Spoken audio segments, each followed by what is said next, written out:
के या जिन halo alkane के, जिन एल्काइल हैलाइड के कार्बोकैटाइन बहुत ज्यादा स्टेबल होते हैं, उनके द्वारा SN1 रिएक्शन दी जाती है। This is very informative article, so you have to remember always कि जो टर्सरी ब्यूटाइल हैलाइड हैं, उनमें हेलोजन हट जाने के बाद में जो कार्बोकैटाइन बनता है वो मोर स्टेबल होता है, इसलिए tertiary alkyl halide give SN1 reaction easily. यहां order of rate of SN1 reaction आपके सामने लिखा गया है और नीचे आपकी स्टेबिलिटी ऑर्डर ऑफ कार्बोकैटाइन लिखा गया है। और मैंने I wanted to tell you that कि अगर आपको you have the idea to watch the calculate the number of alpha hydrogen atoms, then समझ लीजिएगा आपको कार्बोकैटाइन की स्टेबिलिटी फाइंड आउट करने में कोई नहीं रोक सकता। This is the excellent information. I have written the most important formula yesterday. The stability of carbocation directly proportional to the number of alpha hydrogen atoms. Alpha hydrogen atoms are those which are directly connected to the sp2 hybrid carbon atom. और जिस compound में resonance होता है, dear students ध्यान रखिएगा, जिन carbon में resonance होता है या जिन कंपाउंड के जिन इंटरमीडिएट स्पीसीज में, जिन कार्बोकैटाइंस में रेजोनेंस का फिनोमेनन हो, पक्का उसकी स्टेबिलिटी बढ़ेगी, कोई रोक नहीं सकता। और याद रखिए जितना ज्यादा रेजोनेंस होगा वह उतना ही ज्यादा स्टेबल होगा, इसलिए एक्सटेंट ऑफ रेजोनेंस कहते हैं उसको।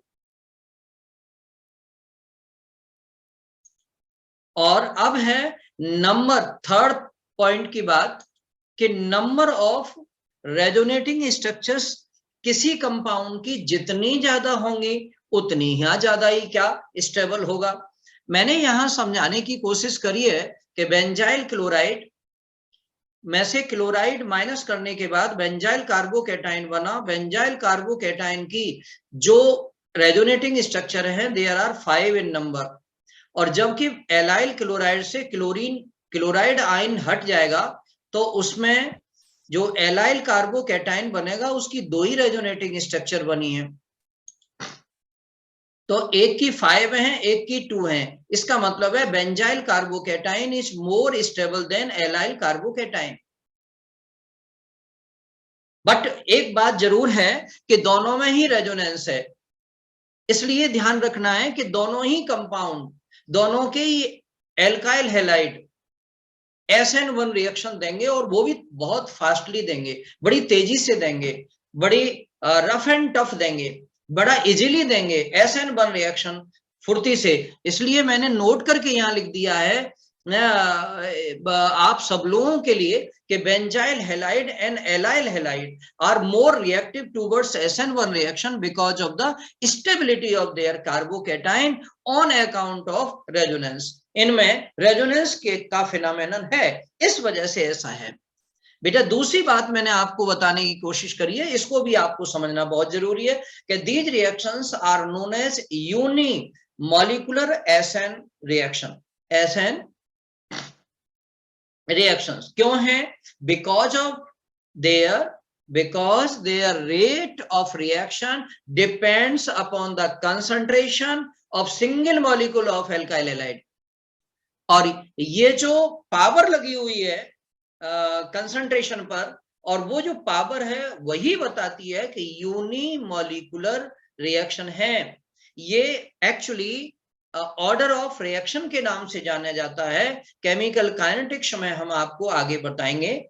और अब तीसरा इंपॉर्टेंट टॉपिक देखिए, बड़ी मजेदार बात है कि the SN1 reactions completes in 2 steps. 2 step में एनी हाउ ये पूरी हो जाती है, सो इनको बाई स्टेप रिएक्शन कहते हैं। फोर्थ नंबर की बात है, in case of SN1 reaction inversion as well as retention occurs simultaneously, साथ साथ होते हैं। तो समझ लेना चाहिए कि ये इनमें रेसिमिक मिक्सचर जरूर बनेगा।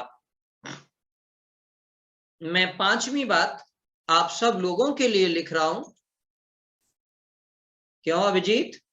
मैंने यहां लिखा कि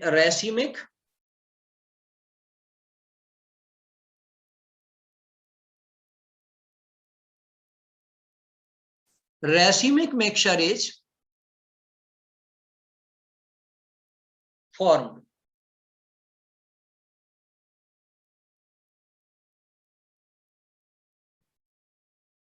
during the SN1 reaction.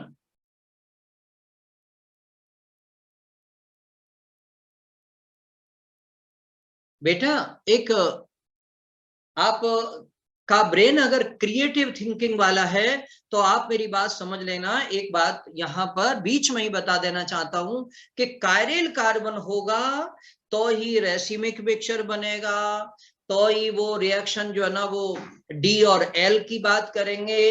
अगर कायरल कार्बन अवेलेबल नहीं है कंपाउंड में तो आप पक्का समझ लेना उसमें कभी भी रेसिमिक मिक्सचर बनने की प्रोबेबिलिटी हो ही नहीं सकती।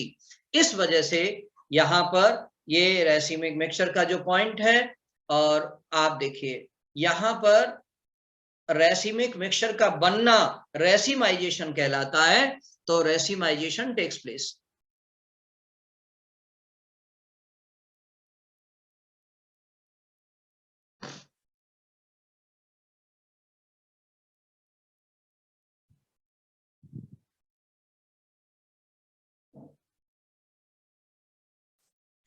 पॉइंट नंबर 7 में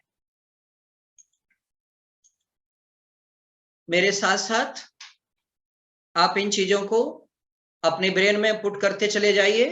ये आपकी लर्निंग स्टाइल कहलाती है। और रेसिमाइजेशन टेक्स प्लेस क्या इसमें इन SN1 रिएक्शन। ओके, अब 7th पॉइंट में देखेंगे कि इंटरमीडिएट स्पीसीज कौन सी बनती है।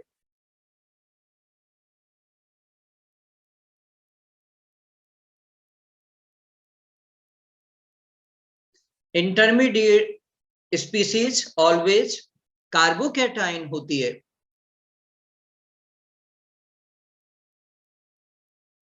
बेटा अगर कार्बोकैटाइन आपका अनस्टेबल होता है तो इसको स्टेबल बना लेते हैं, और कार्बोकैटाइन का अनस्टेबल से स्टेबल बनाने के तरीके को कहते हैं rearrangement of carbocation.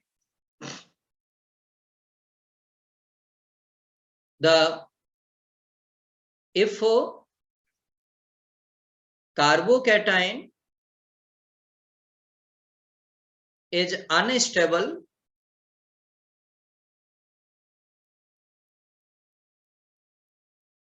then it is rearranged.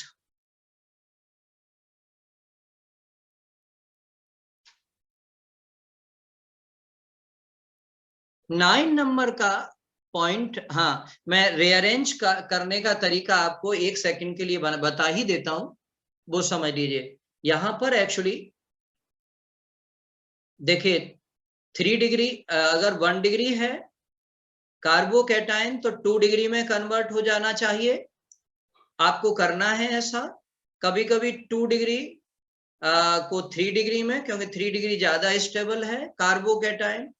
Stability of carbocation की ये होती है, आप सभी इतना समझते हो इसलिए मैंने ये साहस किया है बताने का कि, और कभी कभी ऐसा भी होता है कि 1 डिग्री डायरेक्ट 3 डिग्री में कन्वर्ट हो जाता है।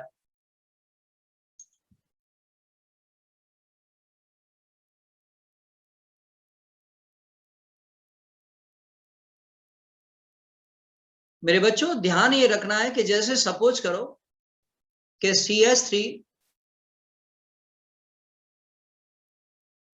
और CH2 प्लस है, इसको स्टेबल कार्बोकैटायन में कन्वर्ट करना है तो ये प्लस यहां लाना पड़ेगा आपको। अब ये कैसा है, रीअरेंजमेंट ऑफ कार्बोकैटायन कहलाता है।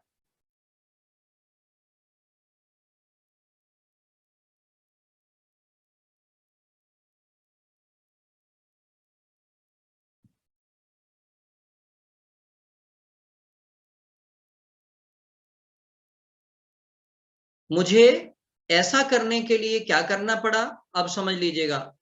यहां पर मैंने CH3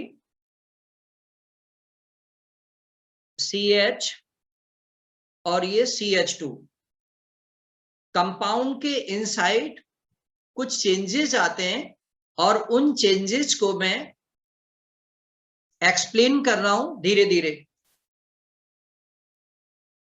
देखिए ये दोनों एक बॉन्ड के 2 इलेक्ट्रॉन होते हैं और दोनों इलेक्ट्रॉन हाइड्रोजन की तरफ आ गए, और हाइड्रोजन की तरफ आ गए तो इसका मतलब है हाइड्रोजन नेगेटिवली चार्ज बना और ये कार्बन पर पॉजिटिव चार्ज हो गया।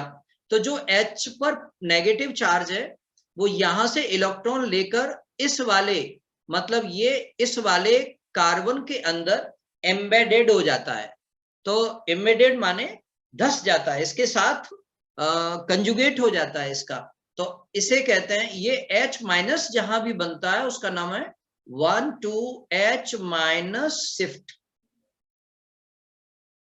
बेटा अगर मैंने क्या काम किया, hydride H minus means hydride, तो एक कार्बन से दूसरे कार्बन पर हाइड्राइड का शिफ्टेशन 1,2 हाइड्राइड शिफ्ट कहलाता है। तो ये फिनोमेनन है कि 1 डिग्री कार्बोकैटायन से 2 डिग्री कार्बोकैटायन की तरफ हम चले गए तो ये आपका मोर स्टेबल बन गया।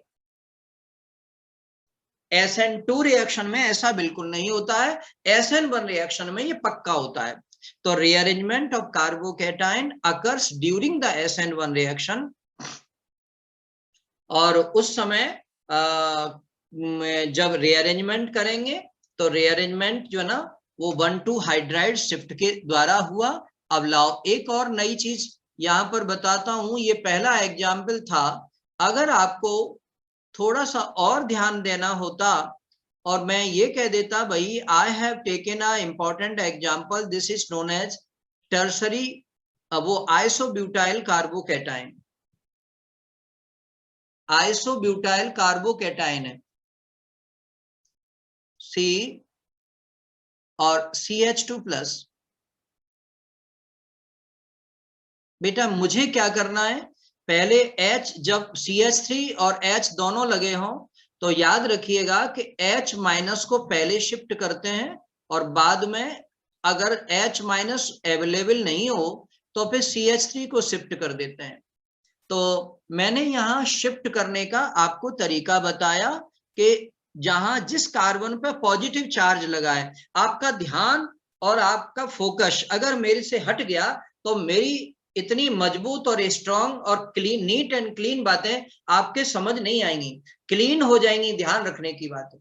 इसलिए बेटा मैंने जो है ना ये इलेक्ट्रॉन यहां से या यहां पहुंचा दिए तो ये कार्बन हाइड्रोजन पर नेगेटिव चार्ज और कार्बन पर पॉजिटिव चार्ज आ जाएगा। तो अब आप मुझे बताओ H माइनस इलेक्ट्रॉन लेकर किस में मर्ज हो रहा है, ये मर्ज हो जाएगा इसके अंदर।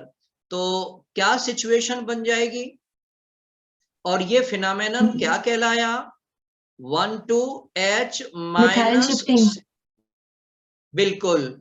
और अब हाइड्राइड शिफ्टिंग, और अब देखो बेटा ये जो बना है that is known as CH3 और CH3 और ये प्लस दिस वन, और इसको हम 1 डिग्री कार्बोकैटायन कहते थे और ये 3 डिग्री कार्बोकैटायन है।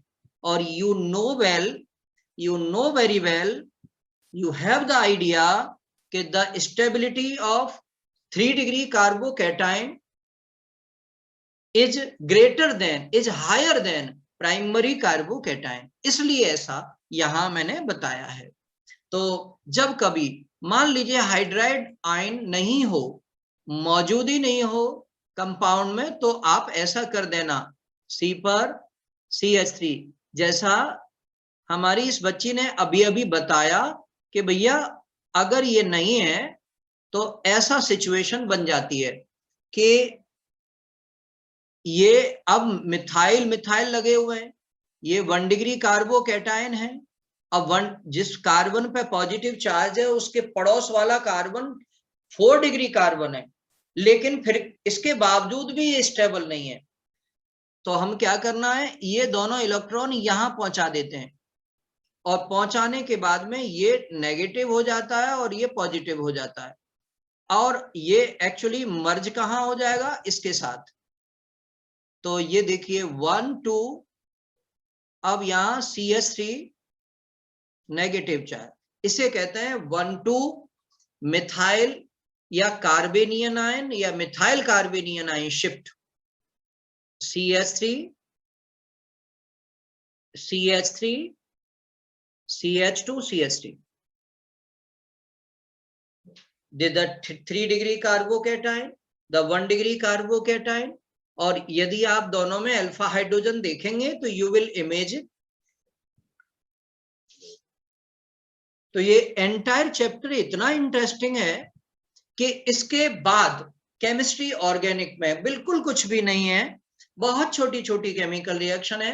चैप्टर में इसी में आपको ज्यादा फोकस करना है, फिर आपके लिए पूरी केमिस्ट्री बहुत इजीएस्ट हो जाने वाली है, क्योंकि मैं साथ साथ आपको ट्रिक्स एंड शॉर्टकट मेथड्स भी आपको बताता जा रहा हूं। तो इससे आपको बहुत सारे क्वेश्चन साथ करा रहा हूं, तो ये क्वेश्चन बैंक भी आपका बनता तैयार होता चला जा रहा है।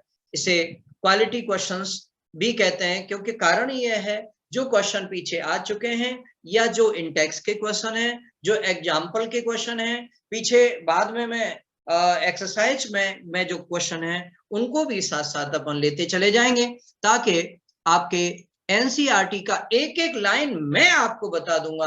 आपको you need not to read the NCERT, आप नोट्स पर फोकस करते जाएंगे बेटा, और उस पर एक एक चीज में जो है ना आपको, चाहे क्वेश्चन कहीं का भी हो, कोई मेथड कहीं का हो, कैसा ही कंसेप्ट हो, सब I will try to tell you, है ना।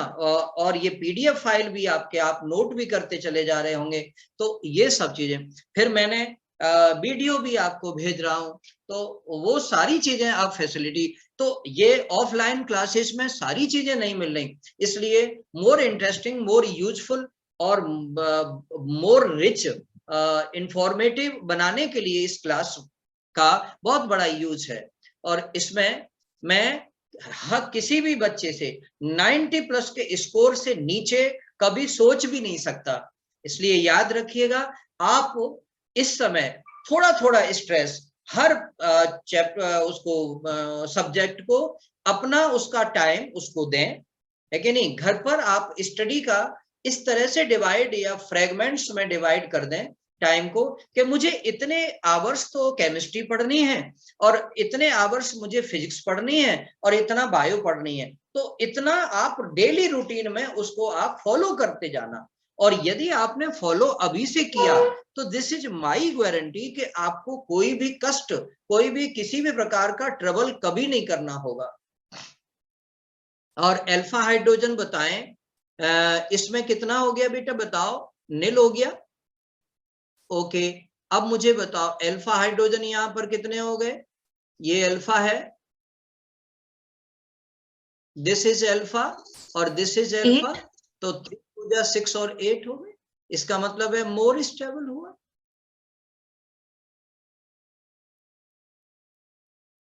लेस स्टेबल हुआ।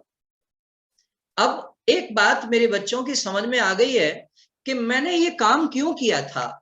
मैंने कहा था कि इन case of SN1 reaction, carbocation is less stable, then it is rearranged to be stable by the shiftation of, चाहे वो हाइड्राइड शिफ्ट हो या मिथाइल शिफ्ट हो, है ना। और एक अगर बात याद रहे तो मैं और बता देता हूं, लेकिन मैं बहुत ज्यादा उसमें आपको नहीं ले जाना चाहता, क्योंकि चीजें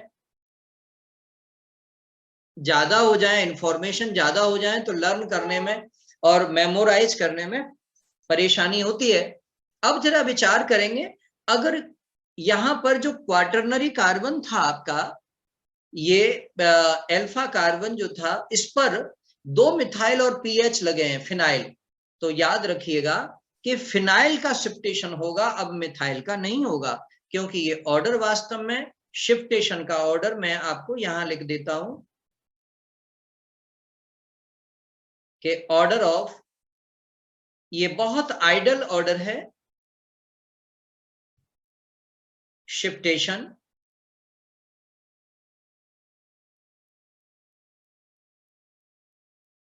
number 1 H minus, PH minus, then R minus. बस अगर आपका CH3 के साथ H है तो पहले वो जाएगा। अब मुझे दोनों इलेक्ट्रॉन इस पे लाने हैं, ये माइनस बनाना है, इसको पॉजिटिव बनाना है। और अब देखिएगा CH3 ऊपर, CH3 ये यहां से हटकर, टूटकर, ब्रेक होकर, डिसोसिएट होकर फिनाइल कार्बेनियन आयन CH2 प्लस के साथ कनेक्ट हो जाएगा, और इस पूरे फिनोमेनन में ये कार्बन पर पॉजिटिव जो चार्ज है वो टर्सरी होगा। ओके, ये कुछ खास बात थी SN1 के बारे में जो मैंने आपको बताया।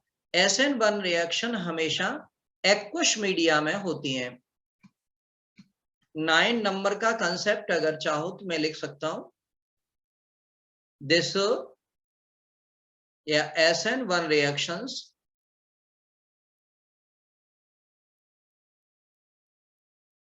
occurs in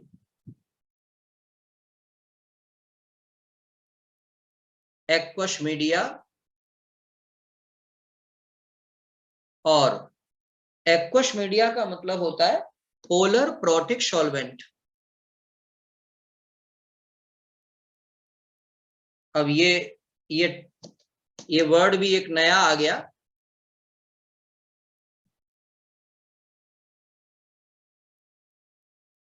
पोलर का मतलब तो पोलर होगा ही, प्रोटिक का मतलब है प्रोटॉन डोनर। सॉल्वेंट आप जानते हो, जैसे पानी है, पानी के साथ 3 चीजें बेटा जुड़ी हुई हैं। नंबर 1, पहली ये पोलर है, दूसरा इसमें प्रोटॉन है, तीसरा ये सॉल्वेंट की तरह काम करता है, ये है। ऐसे ही बहुत सारे कंपाउंड हैं, चाहे वो ROH हो, कार्बोक्सिलिक एसिड हो,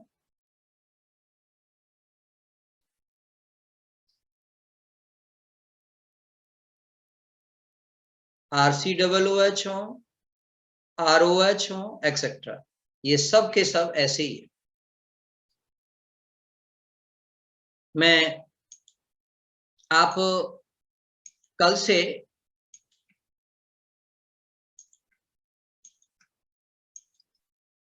डिस्कस कर रहे थे, NCERT बुक आप साथ रखिएगा, जिससे मैं आपको क्वेश्चन करा सकूं। क्या खुशी, आर्यन, आर्ची, अभिजीत, आपके पास NCERT है बेटा? Yes sir. आंचल, राधिका, कीर्ति, देखो देखो, नहीं है तो साथ लेके बैठो NCERT। कोमल, चेतना,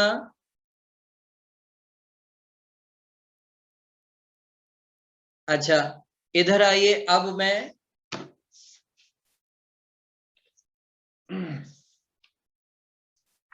मैं जो बताना चाहता हूं वो क्वेश्चन पर आपको फोकस करना है।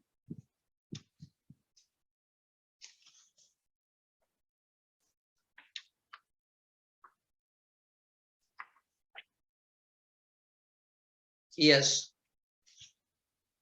मुझे बेटा 10 मिनट बाद ये क्लास ऑफ हो जाएगी, इसलिए ध्यान रखना है। ओके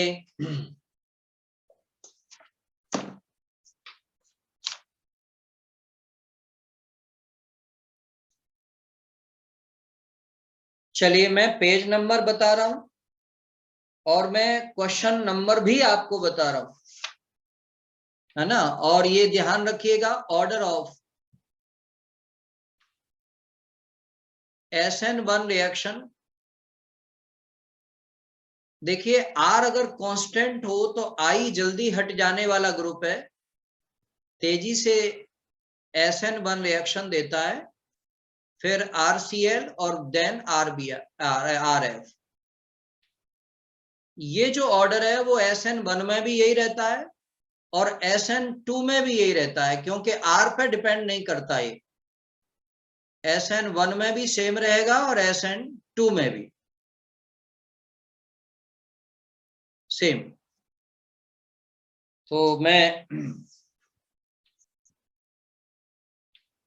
उस क्वेश्चन को आप तक पहुंचाता हूं जो SN1 और SN2 रिएक्शन की बात कर रहे हैं। ओके, जो SN1 का ऑर्डर है उसका बेटा, उसका जस्ट अपोजिट SN2 का ऑर्डर हो जाएगा। अभी मैंने SN2 आपको बताया नहीं है, लेकिन क्वेश्चन में अभी आपको पूरे करा सकता हूं। देखो गौर से, सबसे पहले आप आइए पेज नंबर 316।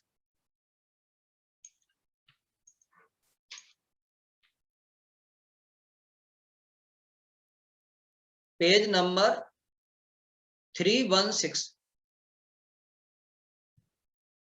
और यहां पर इंटेक्स का क्वेश्चन है।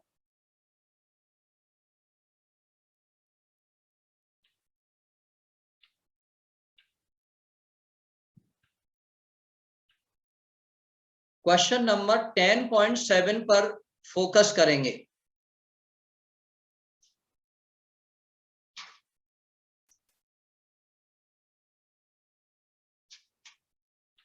कहा जा रहा है कि विच एल्काइल हैलाइड, चेतना अंचल मुझे थोड़ा रेस्पॉन्स ये दे दो बेटा कि देख रहे हो कि नहीं, बुक देख रहे हो, खोल रहे हो ना उस हिसाब से। यस सर, देख रहे हैं। हाँ चलिए, आपको कहीं मिला मैं जो कह रहा हूँ 316 पेज पर? Yes sir. Yes sir. Good. यहाँ लिखा है कि which alkyl halide from the following pair would you expect to react more rapidly by an SN2 mechanism? अब SN1 बताया है मैंने आपको, SN2 नहीं बताया। और SN1 जब आपको आ जाएगा तो उसका जो अपोजिट है वो SN2 भी आ जाएगा। तो आप मुझे बताइए कि फर्स्ट वाला जो ऑर्डर है वो देखिए 10 पॉइंट में। एक तो है CH3 CH2 CH2Br है, ओके। और दूसरा है दिस वन।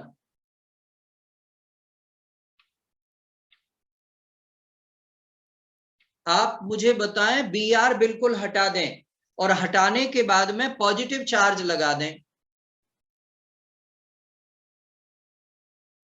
पॉजिटिव चार्ज लगा दें और फिर अल्फा हाइड्रोजन देखें कौन सा ज्यादा स्टेबल है कौन सा अनस्टेबल है। तो आपको SN1 का ऑर्डर आ जाएगा। इसमें अल्फा हाइड्रोजन कितने हैं चेतना? सर 2। इसमें बेटा 5। 5। अच्छा, कौन सा ज्यादा स्टेबल हुआ? सेकंड वाला ना? अच्छा, तो ये जो सेकंड वाला है SN1 रिएक्शन देगा। और जब, क्योंकि तुम्हें SN2 पूछा है इसलिए। Good boys and good girls, ये ऑर्डर होगा। काय का है ये बताओ? SN2 का। बताओ क्यों, क्यों हुआ ऐसा? क्योंकि जिसका कार्बोकैटायन ज्यादा स्टेबल होता है वो SN1 रिएक्शन देते हैं और इसका वाइस वर्षा SN2 हो जाता है। क्या मेरी बात समझ गए Aanchal, Komal? Yes sir. Good. अब आप देखो दूसरे नंबर की बात। दूसरे में शायद है ना मेरी जरूरत आपको नहीं पड़ेगी, पक्की बात बता रहा हूं। और दोनों दोनों में से मुझे बताओ कौन सा क्या ऑर्डर रहेगा? SN फर्स्ट वाला। 2 रिएक्शन फर्स्ट वाला। तेजी से कौन सा देगा? सर फर्स्ट फर्स्ट वाला वाला। या second? Very good, very good. क्योंकि ये 2 डिग्री कार्बोकैटायन है, इसमें 3 कार्बोकैटायन है। और बेटा यदि SN1 पूछा जाता तो ये अपोजिट हो जाता, बिल्कुल उल्टा हो जाता है इसका सीक्वेंस। गुड। थर्ड नंबर का कंसेप्ट देखिए। CH और CH2 ये, और this is the CH2 CH2Br और देख CH3। इसको मुझे आपको एक नई चीज बतानी है इसमें, क्योंकि ये आपके लिए थोड़ा सा टफ है, क्योंकि यही क्वेश्चन कई बार एग्जाम्स में भी पूछा गया है, तीसरा वाला। ऐसा इसलिए है कि आप मुझे बताओ ये कार्बन, मतलब जिस कार्बन पे Br लगा है वो लेस हिंडर्ड होना चाहिए, तो SN2 रिएक्शन देगा। तो आई want to deliver my information to all of you कि that carbon which is connected with Br should be less hindered, that will give you SN2 reaction। जल्दी से बताओ आप।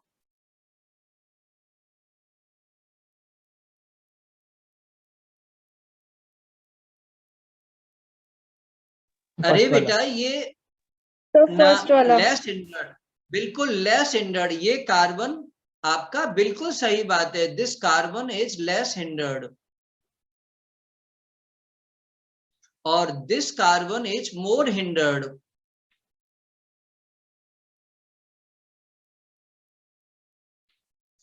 क्योंकि इस कार्बन के जस्ट बगल में 3 डिग्री कार्बन है, जबकि इस कार्बन के बगल में 2 डिग्री कार्बन है।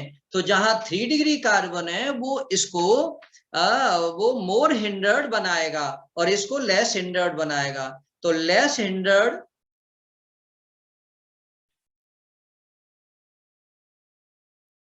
Alkyl halide gave SN2 reactions।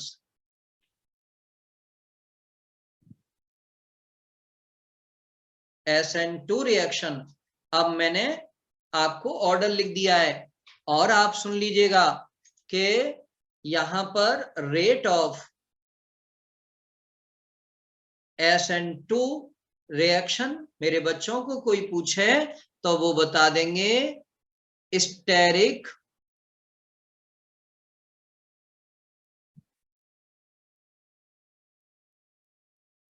Hindrance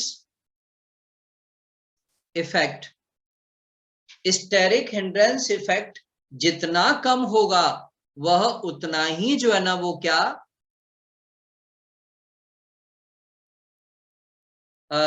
क्या नाम है SN2 रिएक्शन देगा।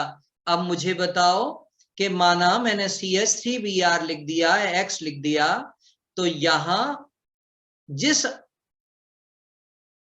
हेलोजन जिस कार्बन के पर लगा हुआ है उसको देखना, आपको फोकस वहीं करना है। मुझे देखिएगा CH की CH3 और ये X है और टर्सरी कार्बोकैटायन आपके सामने लिखा हुआ है। बेटा अब मुझे बताओ कि हेलोजन कहां पर मोर हिंडर्ड कार्बन से जुड़ा हुआ है। आप मेरे साथ जितना इनपुट डालोगे उतना ही आउटपुट आएगा। आज मुझे लास्ट वाले में। सर लास्ट वाले टर्सरी में ये बिल्कुल टर्सरी। तो ये क्या है? मोर हिंडर्ड कार्बन है।